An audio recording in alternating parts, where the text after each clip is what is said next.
Right. So, welcome everybody, and there will be lots of people joining us as we come, but we have a lot to talk about today and not a lot of time. So, people will just be joining us as we come in. So, welcome, and I'm so glad you're here today. My name is Jenny Arneson. I'm a social worker and I work at the Capitol as a lobbyist on behalf of our profession. So there are more of you at this event than ever before. Over 750 people registered compared to our normal 50-ish. So a lot of you are interested today in policy, and I really appreciate your flexibility after rescheduling from the original date. So thank you for being here. Before we start, I just want to open by saying that what started as an unusual session is now just tragic. We're going to get to the policies that were passed in this session and the politics. But before that, I want to start here.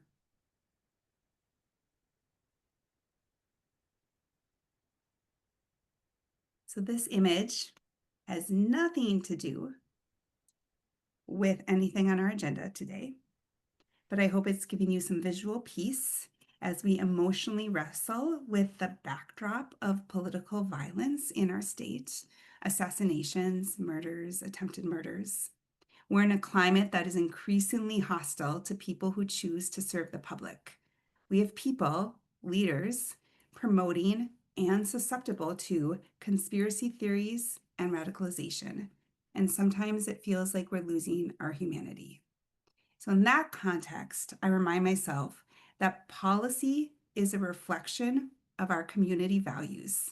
Politics is just the business of sorting out those values. We can be clear about what we believe, and we can respect the conviction of those who believe differently. If we listen carefully enough, we may just learn that they are not so different from us, and perhaps we can find common ground and compromise. To quote Melissa Hortman, she says, "We are not here to avoid conflict. We are here precisely to have conflict. It's an important part of the demographic process. But if we can have that conflict with good humor and humility, we'll be better off, and Minnesota will be better off." Melissa Hortman was a giant. She was respected and she respected others. She and John Hoffman shared the quality of valuing people over party while still leading with their convictions. The glass ceiling is very real in politics, and we've lost an important female leader. Representative Hortman, her husband Mark, and their dog will lie in state at the Capitol on Friday between noon and 5 p.m. She will be the first woman in Minnesota to receive this honor. The legislature will never be the same, ever, and I don't think Minnesota will be the same either. Yet we are social workers. The NASW theme this year is compassion plus action because we are excellent at acknowledging feelings, hearing others, empowering others to navigate beyond their emotions to a place of concrete ideas, which is where policy begins. And we have a code of ethics that ground us and prompt us to speak for those most likely to be forgotten in a place that can often be dominated by those with power. So, with that, I would urge us all to take a deep breath right now. Look at the screen, and let's talk about the things that happened before that terrible day.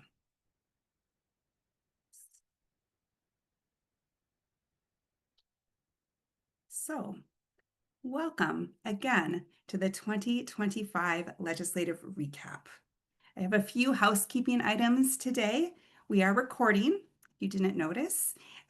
We are going to share this video with people who registered. It's going to be on our YouTube channel, and a bunch of people registered, and some of them will want to watch after the fact. You will only appear on camera if you unmute and speak. So if you don't want to appear on camera, no problem. Just don't unmute, don't speak. We're going to try and do questions. We have a lot to cover, and there are so many of you, but definitely insert questions in the chat. I have my good colleague here, good friend Sarah Bush is here, and she's going to monitor the chat, and we have a good good back and forth. So we have a good rhythm. So sure, jump in and speak on your behalf if you have a question that you want to get answered in the chat, and we will do our best to answer all those things. We do have less than an hour to cover a whole lot of stuff. I do have a lot of material, and that's on purpose because social workers work in a lot of different settings, and I want you to hear the broad range of policies that might impact where you work. I included a decent amount of content on the slides so that you can look at them more carefully after this session and even follow the links to the exact language that apply to you if that is of interest to you. So we will send you the slides after. We are going to, that does, so though we are going to maybe skip some slides or just really gloss over them quickly because there is a, it doesn't apply to everybody. It's meant for you as a resource for you later.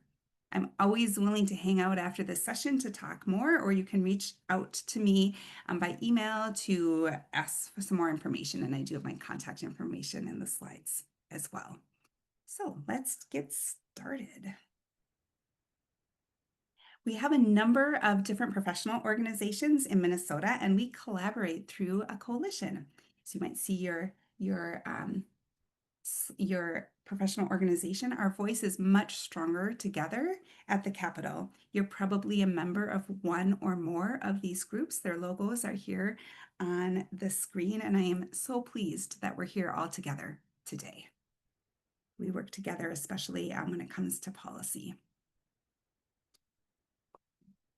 Let's talk about the numbers. So we had this, like I mentioned, has been just a really unusual session. This is my 5th recap with all of you as social workers, and I feel like I say that every year. It's been such an unusual session, but every year surprises me. And I think the best way to highlight that is through some numbers. There were 135 elections back in November. 2 were recounted. There was 1 senator arrested. Another senator, a different senator's trial was delayed. There were 3 special elections after the November elections. There was 1 false House start. There was a 3-week late start to the House that included all the members. There was 10 days of action by Republicans in the House by themselves that was ultimately erased. There's no record of those days if you look now. There were 2 power sharing agreements. In the end of the day, 6,893 bills were introduced, which is a record. 14 bills were reserved for special session. Meanwhile, the courts, there were a number of court rulings during this session. 68 means quorum. That means that's important for the House, who only had 67. Each party has 67. That means neither side could take any action without cooperation from the other. There was 1 ruling on residency, which led to one of those special elections. There was a special election that was delayed, that started and then was delayed, canceled, and then set again, thanks to a court ruling. There was 1 recount that they sustained, and they dismissed 29 recall petitions. There was ultimately 4 shifts in power during session, meaning from Republicans to Democrats to ties to back and forth 4 times during one session. And there was 1 snowstorm that happened on our day on the Hill, Social Work Day of Advocacy. So that was a bummer. Those are our numbers for the session. Just a refresher on the big picture. Those of you who are veterans know this, but for those who don't, I want to make sure you're on the same page as us. Some basics. Session began, it was a budget year. It began on the 14th. They were required to pass a budget this year. There was a forecast that tells the legislators that they needed to make long-term budget reductions because of high spending growth in special education and disability services in particular. The process after a special session, which is not done every year, although it is done more often than not in budget years, but this was a particular challenging year. So after May 19th, there remained work to be done, and it was a closely divided legislature. The overarching theme of this process is just how little transparency existed, while a significant number of major and policy decisions had yet to be made. Some of you might be thinking that you somehow missed a really important moment to advocate because there's big issues, big topics being discussed. And that's just, there really wasn't an opportunity to do that. A small group of people made the decisions in those final weeks, and a majority of legislators were not even involved. How they did it is they created work groups, and 1 to 3 members from each body and each party went into a room and negotiated. Occasionally, the leaders would check in and tell them what to do if they couldn't agree. And then they revealed their bill, and that was that. That was how the process worked.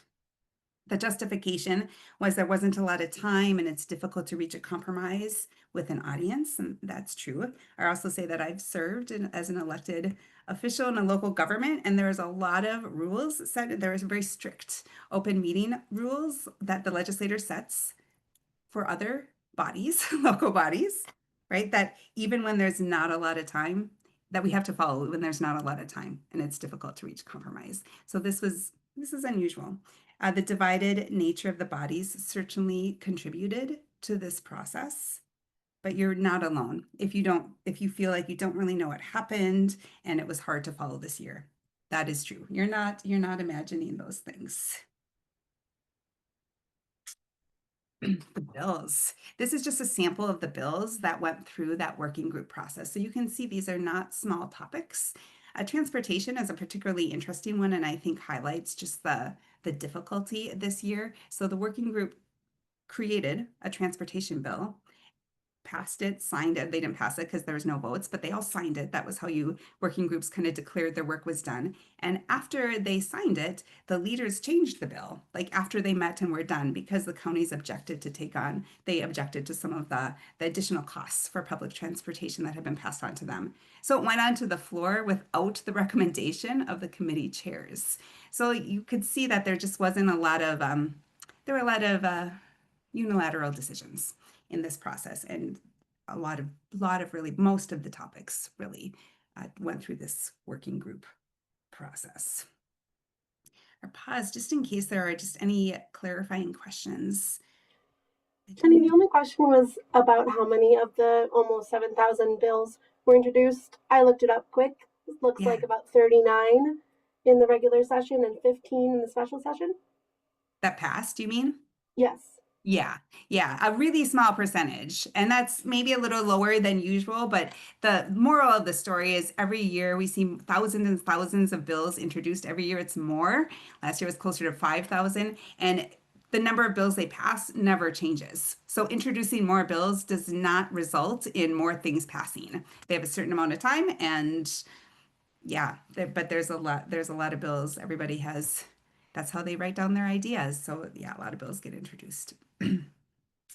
All right, so let's talk about the issues.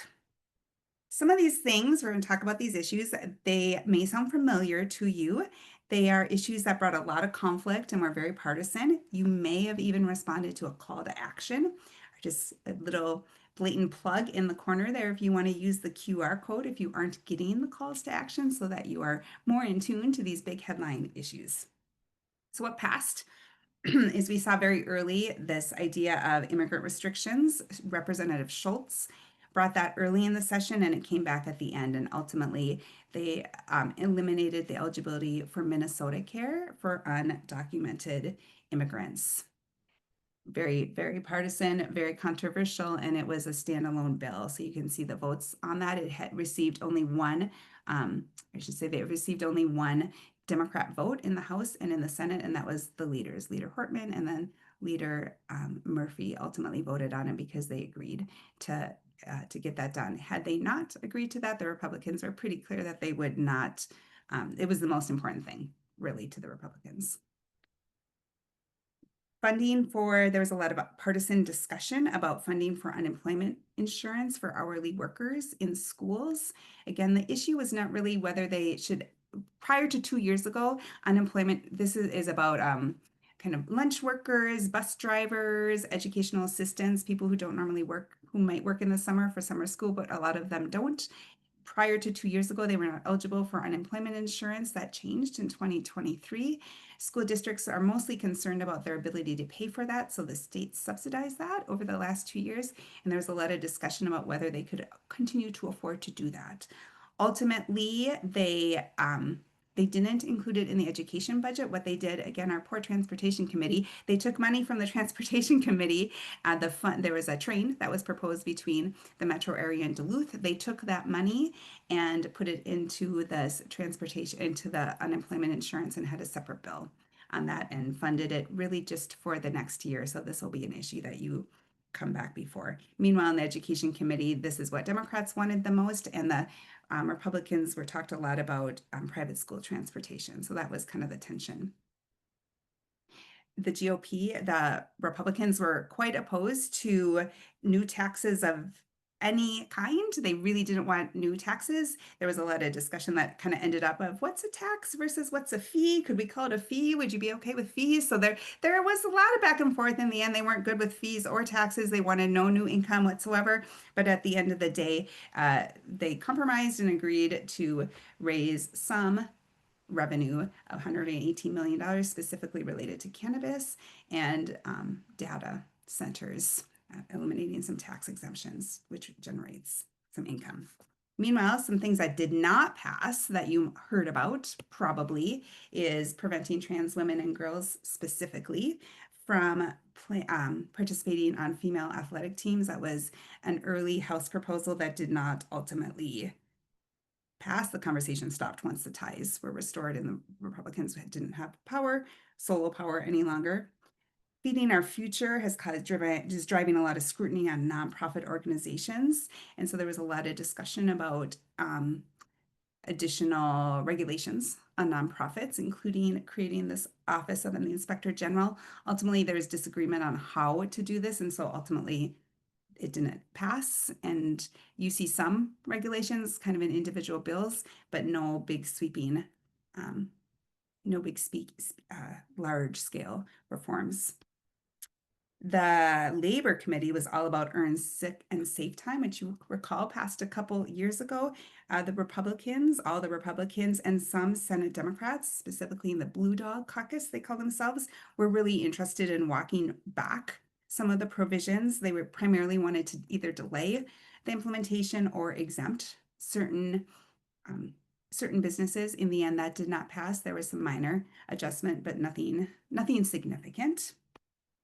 And then some House Republicans really wanted to see more restrictions on abortion, and that did not ultimately pass. So you recall that this long-term deficit is driven specifically by special education, the rising costs of special education and the rising costs of disability services. So the legislators really just kicked the can down the road on these issues. Two bills formed advisory committees to look more carefully at making cuts so that they can make it in the future. So the Education Committee said, okay, we are going to form a group, and this group must give us $250 million in ongoing savings by October of 2026. If they are not successful, then we will just start increasing the cross-subsidy, the special education cross-subsidy. Meanwhile, the Human Service Committee decided to form an advisory committee, and they are going to advise and assist the legislature and the governor to reduce the growth in long-term savings and supports. And their deadline is December of 2026. I'll just pause there. Are there any quick questions, clarifying questions before I get Not into at the some moment. specific topics? What's that? Sorry. No questions at the moment. Great, thank you. All right, so I'm going to start today with housing because of the backdrop of our political climate today. It's a very bipartisan issue. It's probably the best reflection of cooperation among all the committees and disagreement that it has nothing to do with party. It really falls more along geography. And also, no matter where you work as a social worker, housing or a lack of housing makes your job harder. It's foundational for our clients, and it's an issue that's bigger than ourselves or our professional priorities. If you're an NASW member, you know that the SPAN, or the policy committee, always lifts up one or two larger social justice issues, and this is one of those 2025 priorities. Also, there's really strong opportunity for us to lean into our social work organizing background and skills, both at the state and local level. And I just think this is a really good lane for social workers to be in. So we're going to start with housing today. All right, so there's a housing crisis in Minnesota, if you didn't know. We're about 300,000 housing units short, which contributes to the affordability, the price of housing. This is broadly recognized. It's not really debated if there's a housing shortage, and there's bipartisan advocates on both sides of the legislature. There are many reasons for this housing shortage, a lot of reasons, development, all of those things. But there's increasing recognition that local rules, which are often subjective, are the reason not enough housing is built with urgency in many communities. So it's recognized as one of the multiple solutions that is needed in order to increase the stock to thus drive down the price of housing. The Yes to Home Coalition is focused on creating statewide values on housing development, which is really about who gets to live in what communities.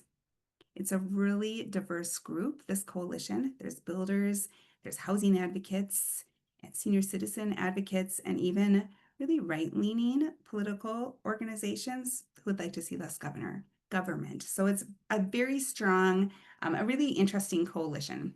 And they have a goal of really focusing in, and these are some listed here on the screen, are some specific kind of local control things that they would like to elevate and create some state values around, like on who gets to live and what sorts of regulations are okay to have and what maybe are not okay to have. The state government gives local cities, local governments power. So cities and schools value their ability to make their own decisions. And there's a role for that. I mentioned I was on the school board, and I did not like mandates from the state. I like it. We hear about those, and we don't always like those as a local entity. Every community is different. There's a role for local communities to make their own decisions and have differences from place to place.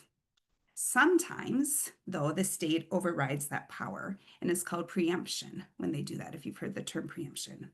A good example of that is the statewide smoking ban. Once upon a time, cities got to decide local control about where you could smoke and under what circumstances. And at some point, the state preempted that and made a statewide value on smoking. As a rule, however, cities are generally opposed to preemption. And in this case, the issue at hand is about the local control of housing policies. So the Yes to Home contends that cities, particularly suburban communities, have used local control to establish rules that make it harder and more expensive to develop housing, particularly affordable housing and especially a supportive housing, which is the kind of housing our clients often need. And frankly, if you look, these rules emerged after redlining was banned. The city planning profession developed about 100 years ago, and its purpose was to help control who can live and who cannot live in certain places. An example, there was a story recently in the Star Tribune, sometime this session, and it was about Blaine. There was a homeowner who built an ADU. It's basically a small dwelling, right, that you can build in your backyard. Blaine had approved it, and they said, sure, you can start developing smaller houses. And often, sometimes it's used for multi-generational housing, those but it's a tiny house in your backyard. They were all good until the owner said that he planned to house an unhoused individual in that ADU. And at that point, the city quickly revoked his permit and promptly issued a moratorium on all ADUs in the entire city. So that's a good example of the sort of public pressure that tends to exist about who can live in what communities and in what circumstances and what sort of housing they can live. This is some quotes that came up just in this session that regarding local control. So Senator Curran, who ultimately voted against expanding statewide values, said this causes great consternation and the problems they described, they don't exist, basically. On the other hand, Senator McQuaid, who was very much in favor of statewide values, said, I love this bill. Just for people opposed to this bill, when you have Americans for Prosperity and Aaron McQuaid on the same side, you should be worried. She's quite liberal if you don't know, and the Americans for Prosperity is not.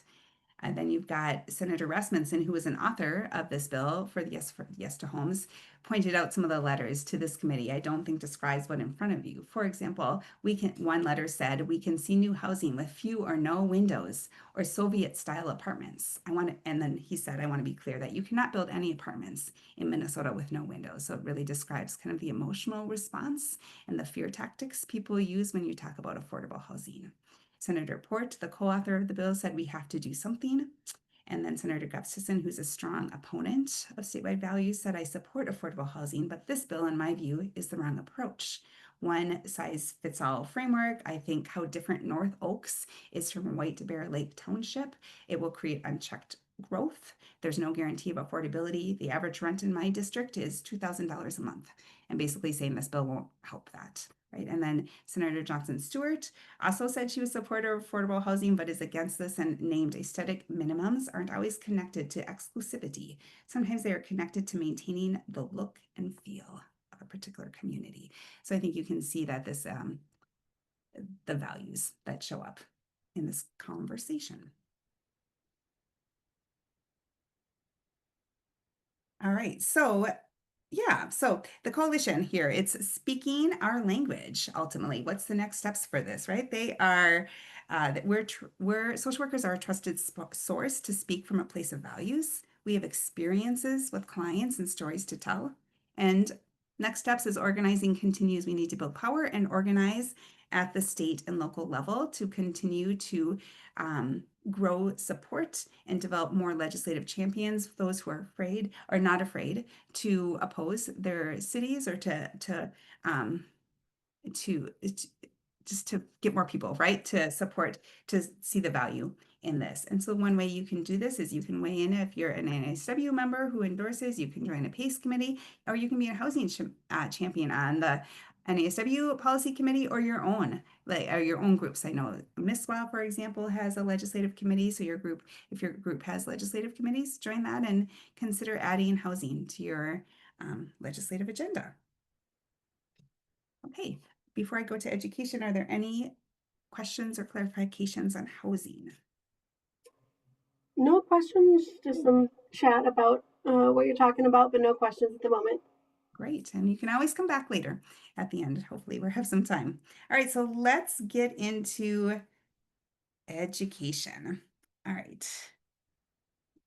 Yeah, so the education fiscal target, what the fiscal target means is that's the budget committee, the members, or really in this case, the working groups, that's the money they had to work with in order to create their bill. And we'll get into more detail in that in a few minutes on how that applies to education. But you can see that this biennium, which is starting this coming July, their job as a committee was to have zero, like they had to hold the line, which is better, honestly, than many committees got. But then in the long term, we call that the tails, which is 2 years from now.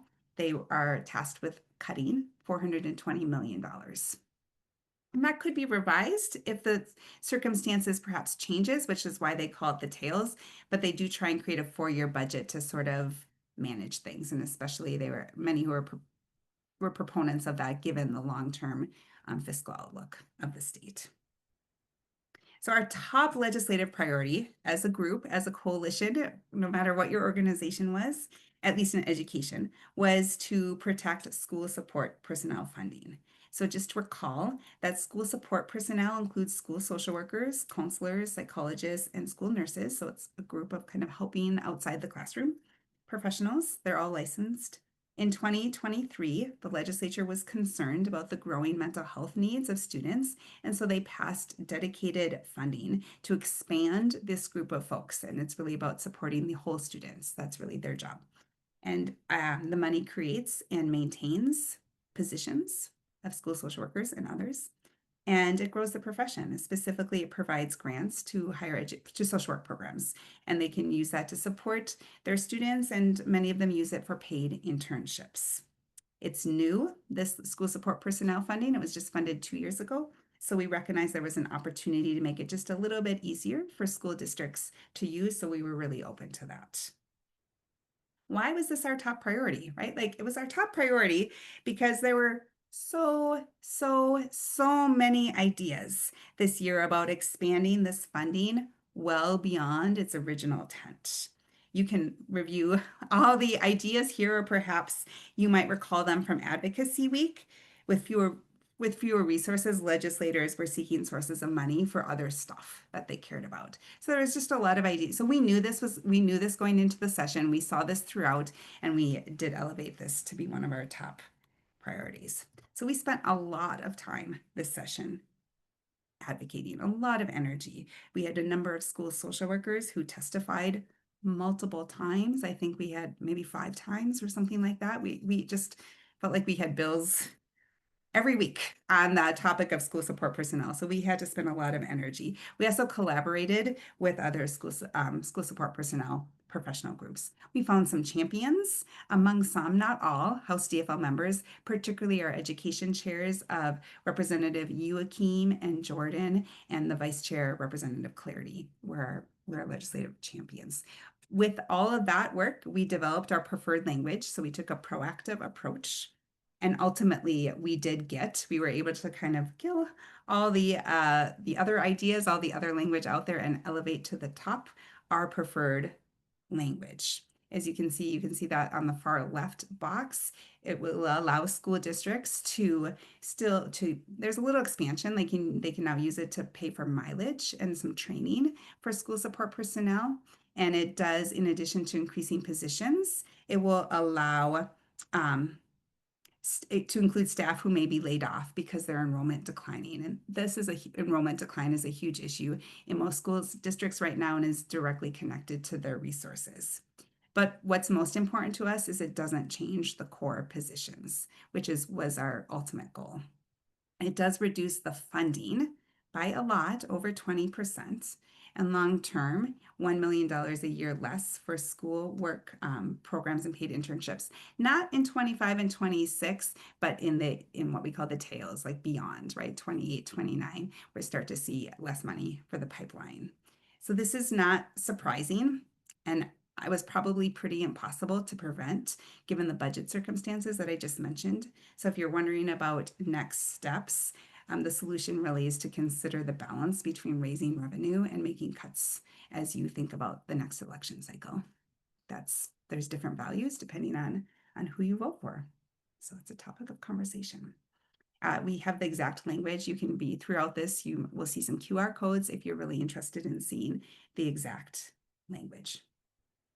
Some other things that passed in this education arena that is relevant to social work. The inflationary increases were maintained. For those of you in school, you know that means that that instead of advocating for increases each year, it's automatic, which means school districts get a small bump in funding increases, which provides some stability and really just modest increases for cost of living raises.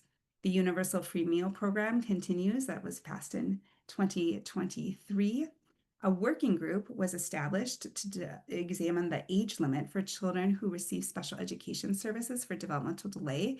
Of note here is that it specifically names that MISWA, the Minnesota Social Work Association, can include 2 people in this working group. So if you're a MISWA member and interested in that, you can definitely let me know or connect with your local MISWA board member or legislative committee member so that we can start naming some people.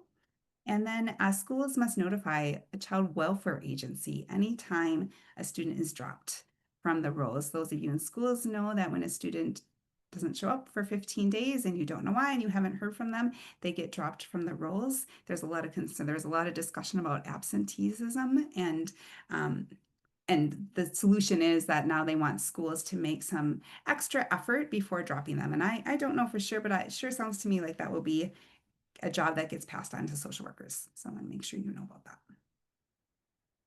There were also some cuts. Where do those show up? There is increased special education costs that are shifted to school districts. We call that the transportation, the special education cross subsidy. So that really just means that school districts are going to need to shoulder more of the cost of paying for transportation.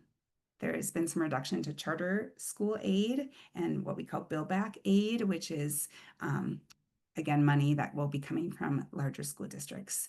There was a teacher pipeline program fund, which was reduced. They, of course, reduced school support personnel aid and library aid. They reduced or eliminated straight up a number of direct grants to some nonprofits. And as I mentioned earlier, they ultimately delayed a lot of their decisions on cuts in lieu of forming this special education work group. So we will see more discussion about that. All right. Any quick comments or clarifying questions on education before we get into the ginormous topic of health and human services? Nothing in the chat at the moment. Okay. So this is always a really huge bill that covers a lot of topics. It's often the last to come in. It's routinely, I mean, this year was, I think, over 600 pages. It's a very big bill. And they were also asked to make significant cuts, and we're going to get into that, but they needed to cut almost $100 million in the coming 2 years, and then long term, they've been asked to cut nearly $300 million. So our very top priority in this health and human service arena was to increase medical assistance reimbursement rates. We partnered with our colleagues at the Mental Health Legislative Network. We're all part of that. Many of us are a part of that. We represent, social workers have a voice at that table among many other mental health professionals and agencies. It's a large and diverse group. And within this group, we were fortunate to partner with them because they were able to put together a working group of experts, policy experts that could work closely with our legislative champions like Senator Wickland and Representative Bierman and other agency staff. It's a very health and human services, particularly any bills related to medical assistance, is very technical. It's really important to write it very carefully, and it's not for the faint of heart. It's not a casual place to dabble in. So it was good to have some good partnerships. With the budget cuts that I mentioned in the previous slide, it really meant that Minnesota couldn't infuse a large amount of cash. They couldn't really pay for us to be able to increase medical assistant rates by themselves. And so they really relied on, they wanted to utilize this it's essentially a federal reimbursement plan that many other states use. So it got really technical really quickly, but they had a plan, and that was our goal, and we supported it because we knew it would lead to increased MA rates. Why was this so important to us? First, because a lot of Minnesotans use MA as their healthcare plan, 1 in 4 specifically. Also, many mental health providers, especially community mental health centers, serve mostly clients who utilize MA. And the rates are so low that it's not sustainable for providers to accept this insurance any longer and still survive. So some are facing closure, they're laying off staff, and it's really related to the rates.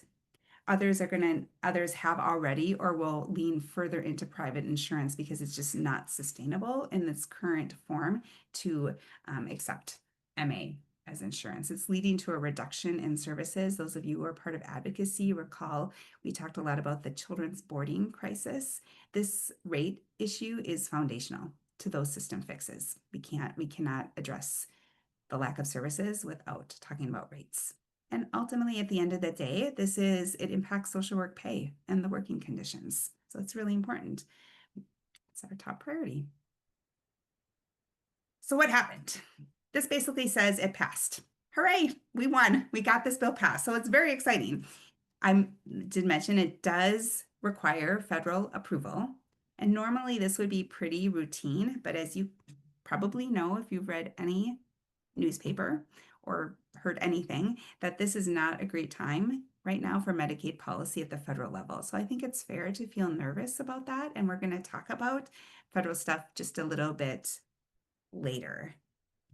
But so we are a little bit worried about this passing at the federal level. It could impact, but it is now passed at the state level. So regardless, as the federal level changes over time, we did what we need to do at the state level. This is the details. This is the list of services that are included in the rate services or in the rate increases. So if you provide any of these services, you will, if we pass it at the federal level, will get a rate increase. Those in the industry, you may know that there's some tension between providers with doctoral degrees, mostly psychologists, and those with master's degrees. So what was included in the final bill is now there's no distinction between advanced degrees in the statute defining mental health professionals. There never was, right? Like it's never, a mental health professional is not psychologists, social workers, clinical social workers, right? Like they're all mental health professionals. And so billing will now be based on the service you provide, not the degree that you hold. Let's talk, we're going to go back to the federal stuff, so I'll talk more about that later. But meanwhile, I want to just mention that social work title protection, as you know, has been on our legislative agenda for a number of years.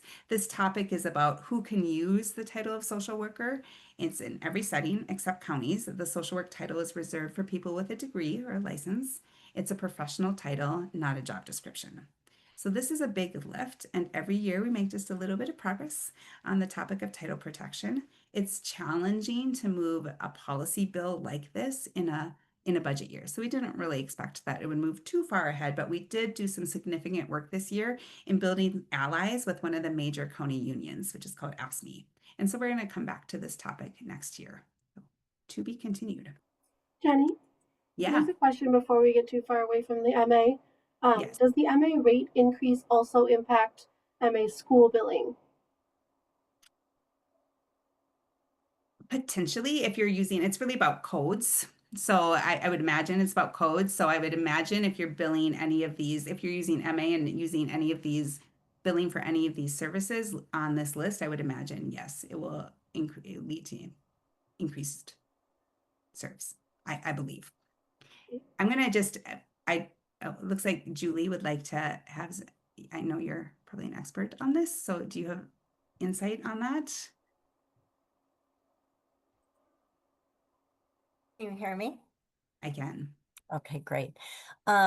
If you're billing, if the school is billing and it's their staff that are billing through like the mental health and SPED, they are cost-based rates, so they're not paid from the fee schedule. So the rates, the increase in rates is on the fee schedule. Cost-based rates are in the school, and so they won't have, they don't have an effect on that. Okay. Yeah. Thanks for the clarifying. Yeah. As I said, MA is not for the faint of heart. So thanks, Julie, for offering your expertise on that. Okay, let's go back to licensing reform. It's also been on our legislative agenda for a few years now, and we did a lot of work on this this past session. This is really about who can, nope, I'm sorry. Similar, I'm repeating myself. Sorry, somebody saying something? Okay, so licensing reform is more appropriate for a policy year, though there's plenty of policies that passed this year. And I'm not going to rehash our licensing reform journey from last year. We can talk about that offline if you're not familiar with it, or we can give you some resources. We did have some edits that we wanted to make this year, things that we thought needed clarification or some smoothing out. Specifically, we wanted to ensure that new graduates can enter the workforce without any unnecessary delays. And as this was implemented, it became really clear that there are some significant differences in interpretation about supervision credentials when you're transitioning between license that we really are concerned. That concerned us and think we need clarifying. So we are going to continue to engage the Board of Social Work over the next year. We have, again, our strong allies with Representative Hansen, and we had some other representatives who joined us as well, and some senators, including Senator Mohammed, and then some other senators who joined. So we are committed to making these corrections so that it works the way we intended to work. So more on that next year. Of note for the Board of Social Work as well, they had a bill about their budget, and they included fees for their interstate license, which is not yet ready. I want to be clear about that. The commission is in the midst of meeting, so you cannot yet access an interstate license.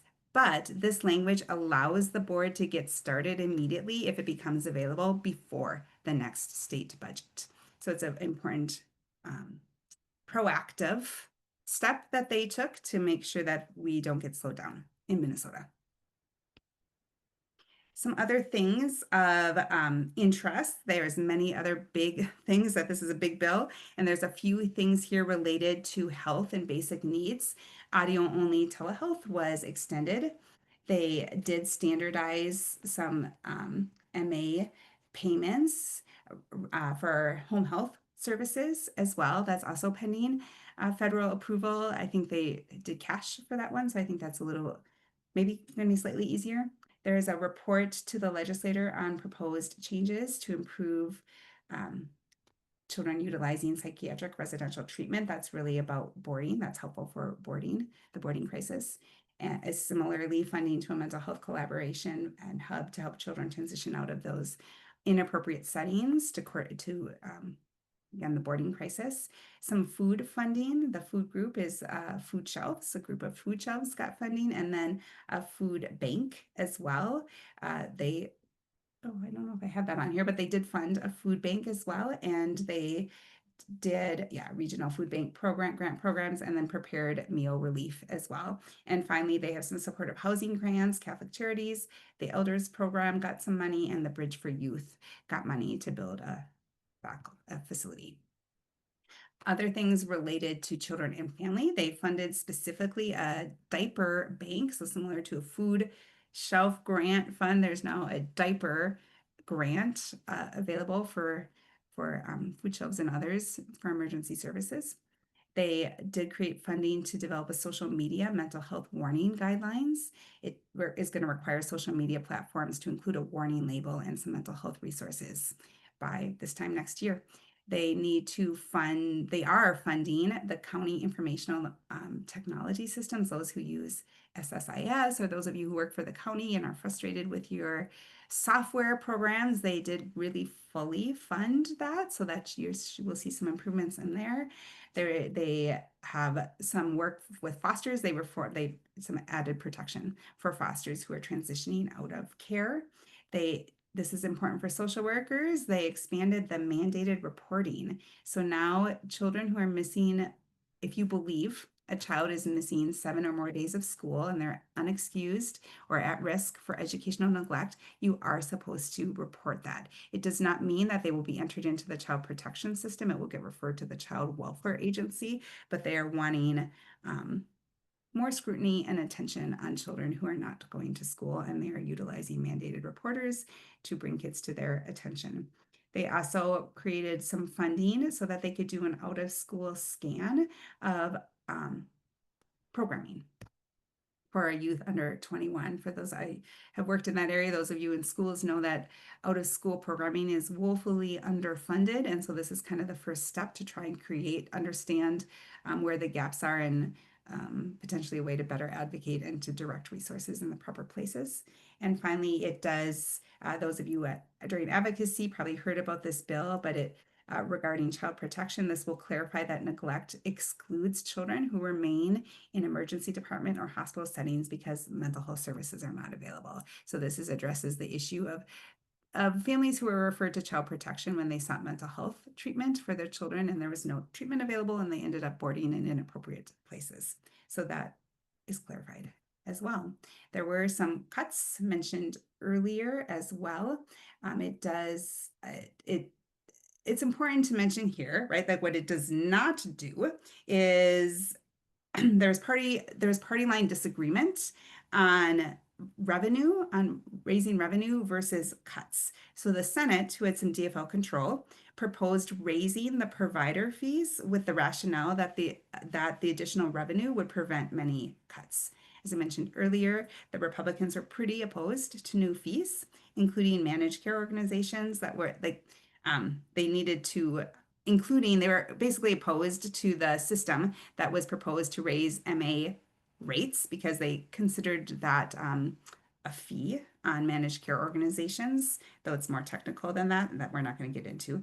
But I just say the point here is that there was a compromise that was made to implement the steps necessary to raise MA rates, but not to prevent additional cuts. So it's again, this is just to mention that this is a value you can consider as you make your own decisions. It was a big topic of conversation. So where they made some cuts is they made a lot of cuts to the departments. They focused on pharmaceuticals, some non-emergency transport. They created some efficiency, some tribal planning money. They refinanced or reorganized their TANF resources, which is bringing them some savings. Restorative practices, there were some grants available that will be fewer resources in the future. And there was some other, they just made, honestly, overall, like fewer investments in places that had maybe received more funding, like early learning scholarships. So those are a sample. Jenny, I have a couple questions that came up. Yeah. Let's see. First, are there any other student attendance bill updates that are relevant for school social workers? No, I don't. I mean, not that I didn't put it in here because I didn't think they were worth the slide, I guess. So to that extent, no, but you can certainly read the link. So I don't think so, but certainly that's why I included the link to the to the language. And somebody can always talk to me offline if they want to get into, if they're wondering about something specific. All right, and someone asked, who are the mandated reporters for children missing 7 days of school? Is it all mandated Anyone who is reporters? currently a mandated reporter, which I believe is all social workers, this applies to everyone. And someone related asked, is it 7 consecutive or cumulative days? Says I work at an ALC and this will impact us significantly. Yeah, I think it's 7 consecutive days. We would need to look up the exact language, so I have to get back to them on that, but I'm quite certain it's 7 consecutive days. But basically the idea is if you believe that they're at risk of educational neglect, right? So 7, but that's generally 7 significant. 7 days is, I think it's 7 consecutive days. Leave it at that. And then finally, the compact fees are in addition to the costs of maintaining your state-specific license, correct? Correct. Which again is not yet available. This is a proactive step that they took, but when it becomes available, that tells you what they put into their bill. They might change it in a couple of years, but this is what they have for now. All right, so we're cruising along here just so I can make sure we get through everything. Human Services is a different committee than Health, though there is a lot of overlap. So this committee, though, focuses a little bit more on aging and disability services, though not exclusively. They needed to make significant cuts this year, nearly $1 billion in cuts. So let's get right into some of the cuts.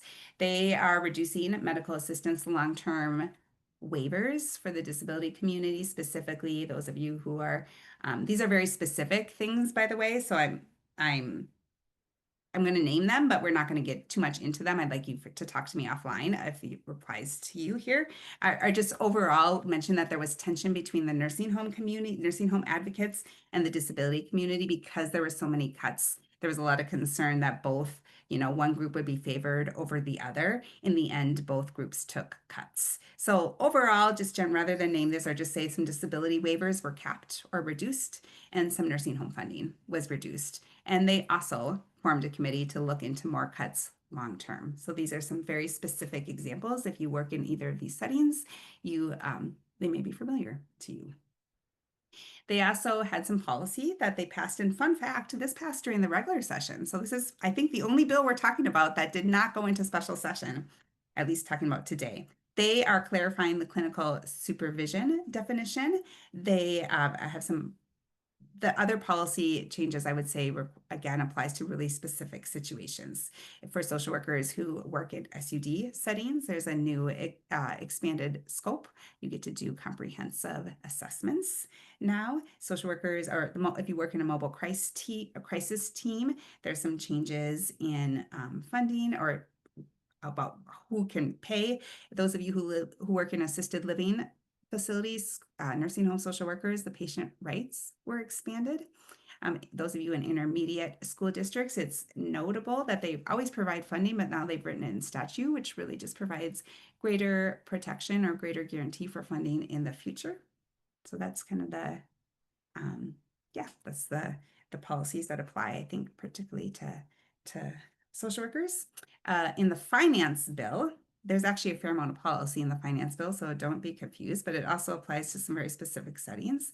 The big thing of note is there is a big investment in SUD rate increases, substance abuse disorder rate increase. So if you work in that industry, there is a nice rate increase for them.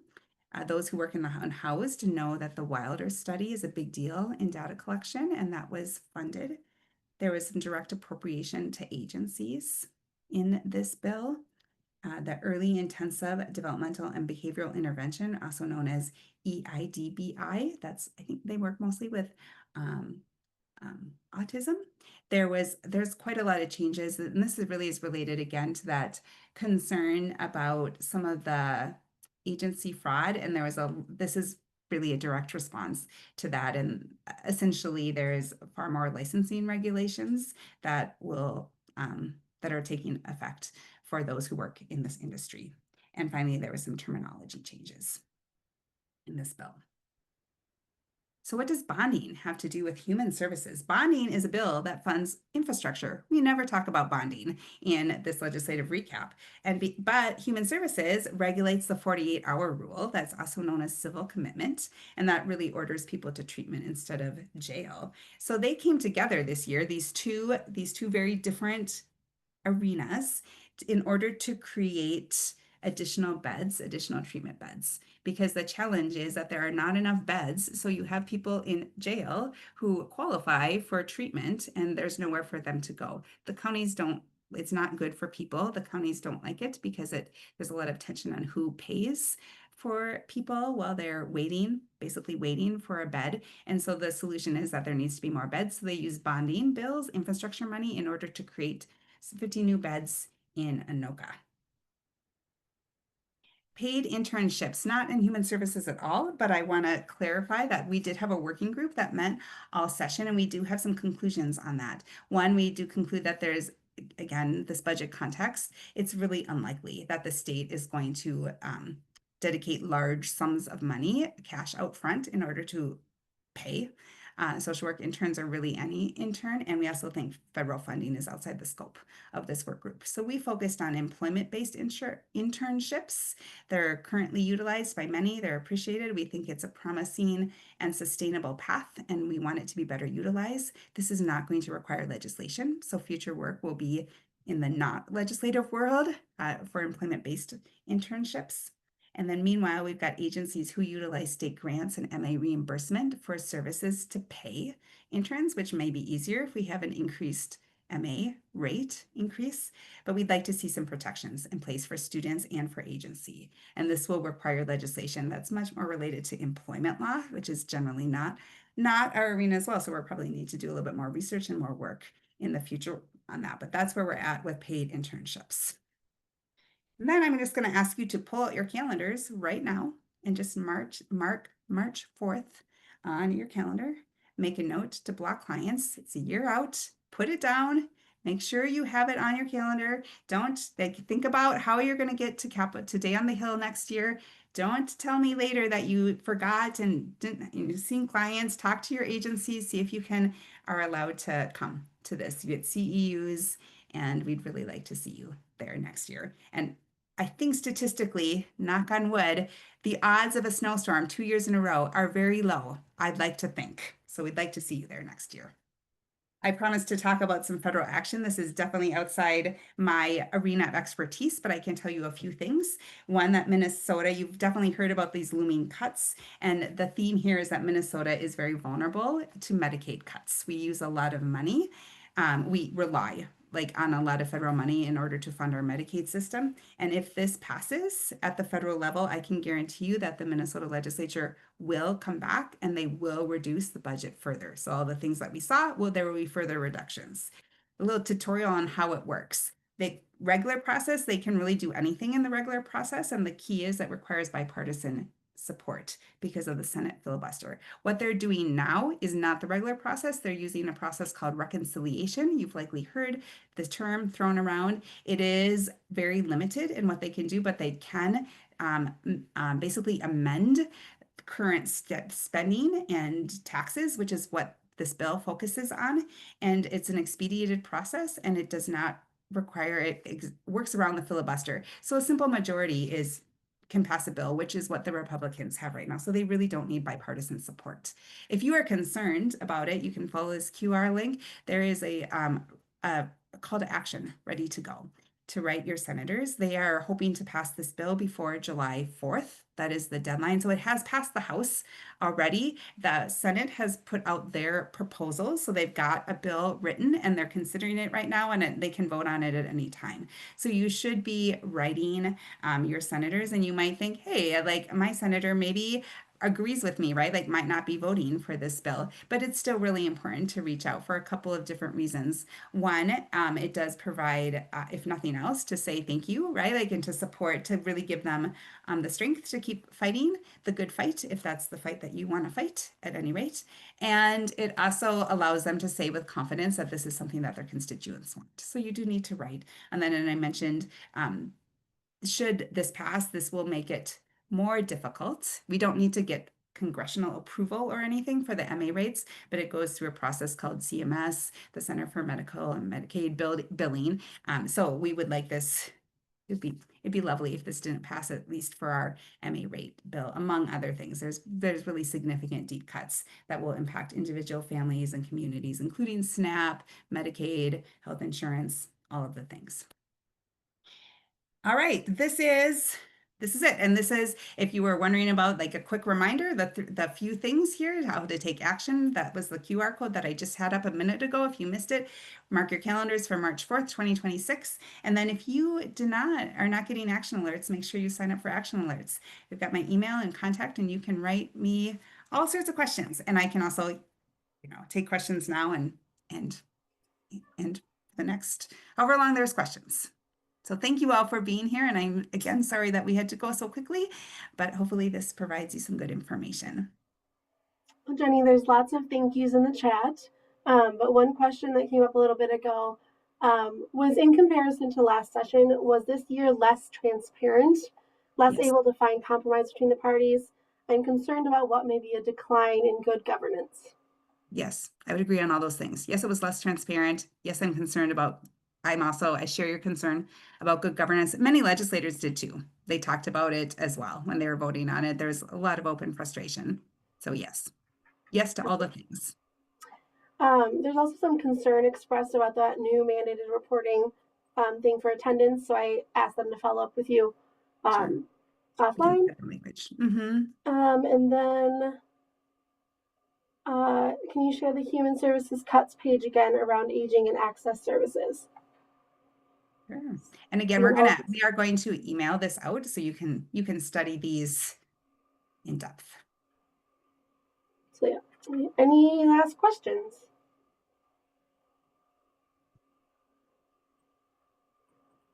All right. Thanks for being a great audience, and thank you so much for being here, like I said, and really appreciate your participation this entire session. And it's a tough session. It's a tough session to follow. It's always, nobody enjoys making cuts, so that was not great as well. And it is confusing and really can be quite technical. So I appreciate your hanging in there with us, and however I can do to be helpful in translating some of those things for you, don't hesitate to reach out. Or just stay on after the recording. So I think we're stopped the recording now, Miley. All and right. those of you who care to chime in before you leave, you're welcome to do so. But otherwise, thank you so much for being here, and I'll let you get on with your afternoon. Just a quick reminder that you will receive your CEU certificate, the presentation slides, and a survey. It will be emailed to you.